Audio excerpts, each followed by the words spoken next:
Hello everyone, योद्धा classes में आप सबका स्वागत है। मैं आपका रीजनिंग और मैथ का एजुकेटर मिस्टर निखिल कुमार।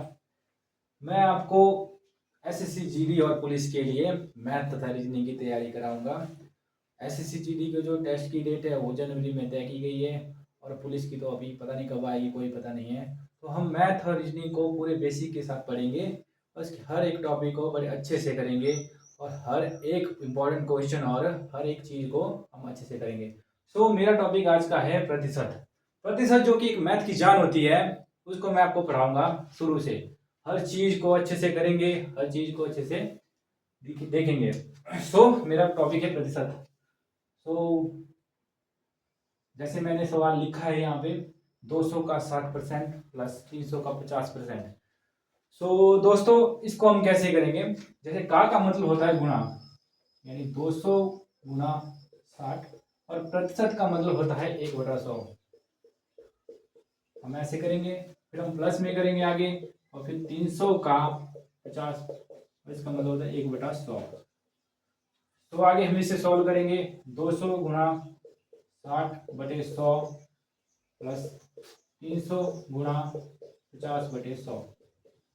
फिर हम काट देंगे इसको, जीरो को जीरो, जीरो से जीरो, जीरो से जीरो, जीरो से जीरो, और सबको गुना करके प्लस कर देंगे। जैसे 20 गुना 6 प्लस 30 गुना 5। अब हम इसको गुना करके जमा करेंगे। जैसे 200 गुना 6 कितना हुआ?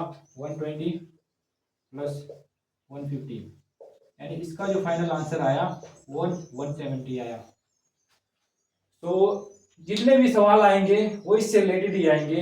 ये मतलब एक प्रतिशत का बेसिक है, यहीं से हर चीज स्टार्ट होती है प्रतिशत की, और जितने भी आगे को सवाल आएंगे वो यहीं से आएंगे।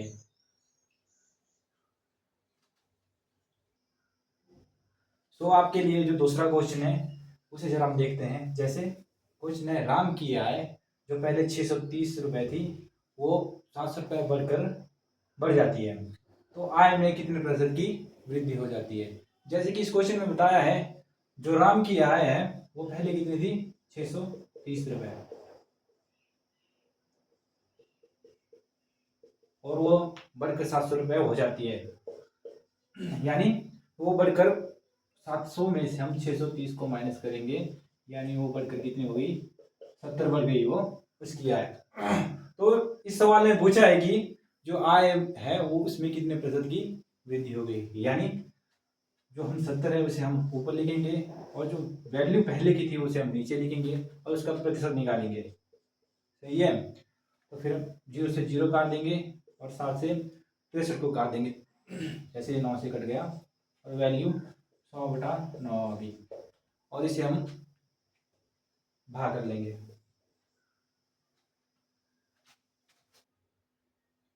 जैसे हमने इसको भाग कर लिया तो भाग करके हमारी वैल्यू आई 11 से 1/9%।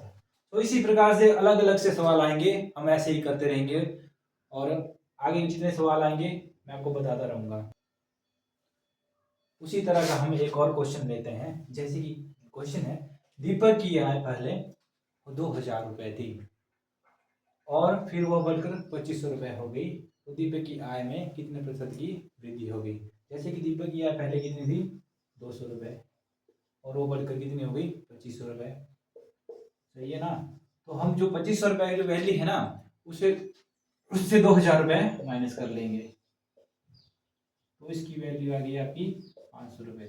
और जो दीपक की आय है वो महीने में 500 रुपए बढ़ गई, यानी हम 500 रुपए को ऐसे लिखेंगे ऊपर, और जो पहले की वैल्यू थी 2000 उसे नीचे लिखेंगे और इसका हम प्रतिशत निकालेंगे, और इससे हम 0 से 0 काट लेंगे ऊपर नीचे, और 5 से हम जो 20 को काट लेंगे, और जो वैल्यू हमारे पास आई 100/5, इसे हम भाग कर लेंगे, यानी 5 से 20 को भाग कर लेंगे, यानी जो लास्ट वैल्यू आई वो 20% है।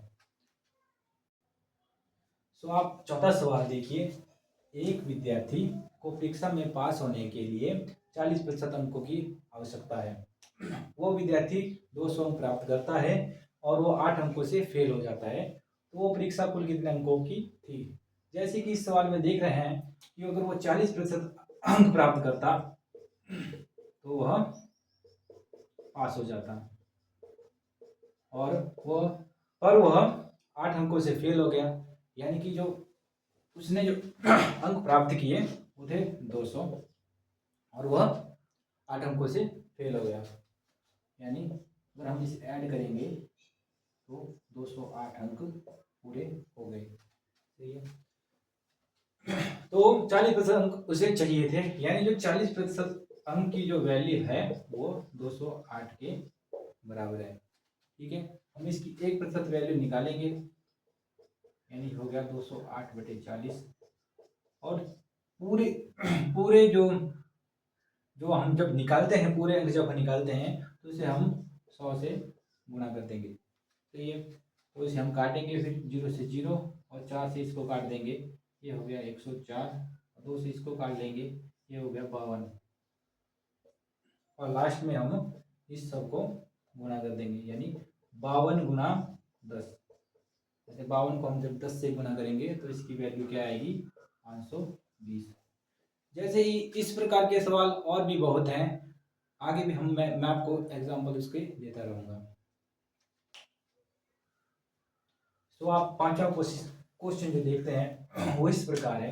किसी चुनाव में दो व्यक्तियों की प्रतिस्पर्धा में एक व्यक्ति को 40% वोट की प्राप्त हुए और वो 80 वोटों से हार गया, तो उस चुनाव में कुल कितने वोट थे। जैसे कि हम देख रहे हैं कि दो व्यक्तियों की प्रतिस्पर्धा है, दो व्यक्ति मान लीजिए एक ए है और एक बी है, जिसमें एक को है 40% वोट प्राप्त हुए और अब हम देखेंगे कि दूसरे को कितने वोट प्राप्त हुए। यानी कि हम जो वोटों की वैल्यू है उसे 100 ले सकते हैं और 100 में से हम 40 माइनस करेंगे तो जो जीतने वाला है या फिर जो दूसरा प्रतिस्पर्धी था उसके वोट जो है वो 60% थे। सही है। तो हम जो इसमें बताया गया है, जो हारने वाला व्यक्ति था वो 80 वोटों से हार गया, तो हम यहाँ से निकाल सकते हैं जो जीतने वाला वो 60% था और हारने वाला 40% था। यानी इनके बीच जो अंतर है, यानी 60% माइनस 40%, ये आ गया आपका 20%, यानी इनके बीच जो अंतर था वो हो गया 20% के बराबर।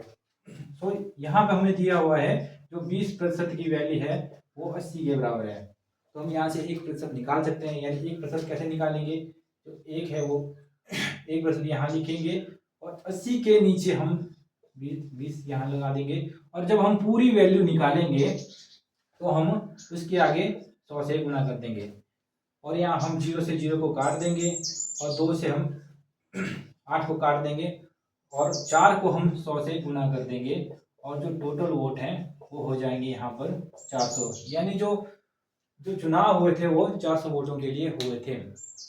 तो आप योद्धा काजी के साथ ऐसे ही जुड़ते रहे, हम हर टॉपिक को अच्छे से करेंगे, हर टॉपिक को अच्छे से यहाँ पर आपके साथ साझा करेंगे। So welcome.